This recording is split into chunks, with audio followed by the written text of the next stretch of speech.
Hi everyone, I'm Rodney. I'm here with Board Game Geek at Origins 2019. I've been joined by Bernie and Brendan of Dead Alive Games. Hi. Thanks for joining us. You brought a game with you. This is, I believe, Omicron Protocol. Yep. Omicron Protocol. Omicron. Yeah. Tell me about this game. So Omicron Protocol is an intra-apocalyptic miniature skirmish game. We call it arena combat, where you have two sides. You can play as single person or as teams, and you have a third-party enemy that you kind of can control and mess with your opponent at the same time you're fighting each other. Okay, so there's a lot of miniatures on here, but it is two sides, effectively, a band of teams against a bunch One of... team, another team. Okay, got it. Yep. Yeah. This is my favorite team. There it is. There is a Mountie on horseback. You guys painted these up or had them painted? I did paint Oh, them, very yeah. nice. They're, Yep. they're beautiful. Thanks, man. Beautiful job. So can you tell us a little bit about, what's the objective? What are we trying to do? So the world it's in the year 2050. Right. The world is kind of starting to embrace cybernetics. And just 4 weeks ago, something happened and starting to turn people to act a little violently for no reason, and they're just getting worse and worse. So it's kind of a mystery thing happening. And all of a sudden, the city shut down, and you are stuck in there, and you started forming these factions trying to survive. So every single game has an objective. For example, this one is like a research console where you're trying to kind of scan their implants to see what's wrong and then try to upload it out to the outside world to get help. Okay, so there's some sort of little bit of thematic narrative to why we're even engaging in this combat in the first place. Are there several different scenarios then? Yeah, we actually currently we have about 60,000 words written for the world. Oh wow, okay. And we pretty much post it every Tuesday on our website, so it's serialized. If you want to learn about each character, if you want to learn about the Mountie, he has a full story. How did he find the horse in the city? Sure. Yeah. Awesome. But the major story beats are represented by scenarios. Okay, so like we have here. Does this give you sort of the setup? Is that the idea here? Yeah, that's the setup, and then on the flip side are some rules about how to score points and other special rules that kind of affect the scenario.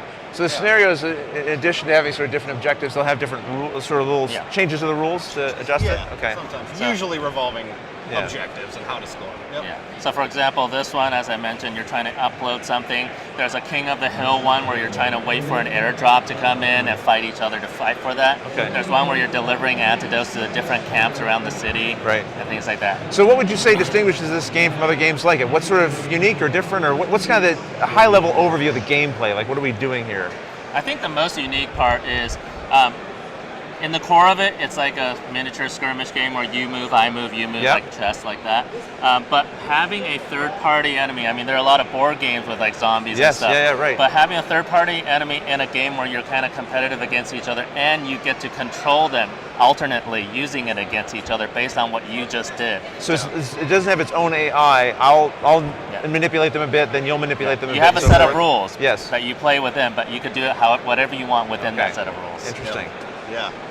And I think another really interesting thing that we've done is kind of mitigate really bad dice luck. Yes. So we have a luck system where basically if you have some hits and you have leftover like high numbers, you can convert those into luck tokens to later turn your terrible dice into good dice that will hit. Right. Yeah. Okay. So that's kind of a balancing mechanic that when things don't go quite in your favor, you can shore up for later. Exactly. Okay. Do you build your teams? Can you mix and match anyone's, or are there certain sides that there are factions naturally go together? Oh, factions. Okay. Yeah, exactly. So within the faction, they have themes, they have thematic rules that apply to them only.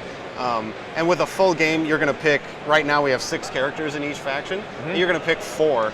Right. Based on the objectives of the scenario and what their capabilities are.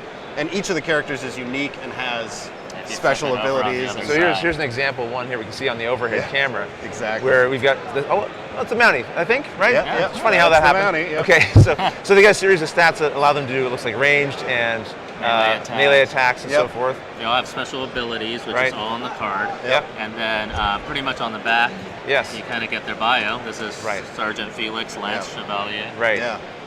Okay, we have so a kind of a sense of the story. Okay. Yeah. And we have an interesting combat mechanic system too, where you can really perform really interesting kind of sort of combo moves with one attack. Could you explain, give me an example of that? Yeah. So if I was to roll some dice and I get a lot of hits, so you're always targeting a number on the target, which is their defensive stat called Dex. So anything that hits, you can spend with these white numbers and the reticules here for damage, based on if you're ranged or melee. So you can buy one source of damage, but then if you have enough successes, you can also trigger special abilities. Okay. So for instance, in this case, she could pick 2 damage and then also sidestep, which would allow her to maneuver around the board kind of outside of her normal movement action. And then potentially shoot again or something? Or Absolutely, is it, yeah. Okay. So you can attack multiple times in the game. And then with each attack, you could go, we call this an action market or an action store. And you're buying stuff with your hit results. Right. Oh, that's kind of cool. All right. So I think we kind of have to mention this. There's an elephant by the table. What is this? So this is part of our animals faction, which is another faction we haven't completed all the sculpts for, but yeah, this is the early prototype. Now, is this something that a player could control themselves, or is this another one of the NPC kind of? This is actually a faction of animals. So the elephant is one of 6 playable animal characters. Yeah. So is this something that's available now, or is this coming out? What's the idea here? This is currently available on Kickstarter. So this is the core box, comes with the 2 faction, the survivalists and the peacemakers, and the expansion comes with the animals and this gang, a triad called the Red Dragons. Okay. And one thing I should mention here, because there's a little deck of cards, and I didn't draw attention to that. What are these here? These are forage cards. So in the game, we're kind of trying to simulate this intra-apocalyptic feel. If you don't want to attack anyone or do any objectives, you could also draw these. For example, we have things like a pot lid that reduces damage. Right. Cone of silence that reduces your noise that you make, and a cute teddy bear. Sure. Kind of add some humor in there. That will just reduce your opponent's attack value. Okay.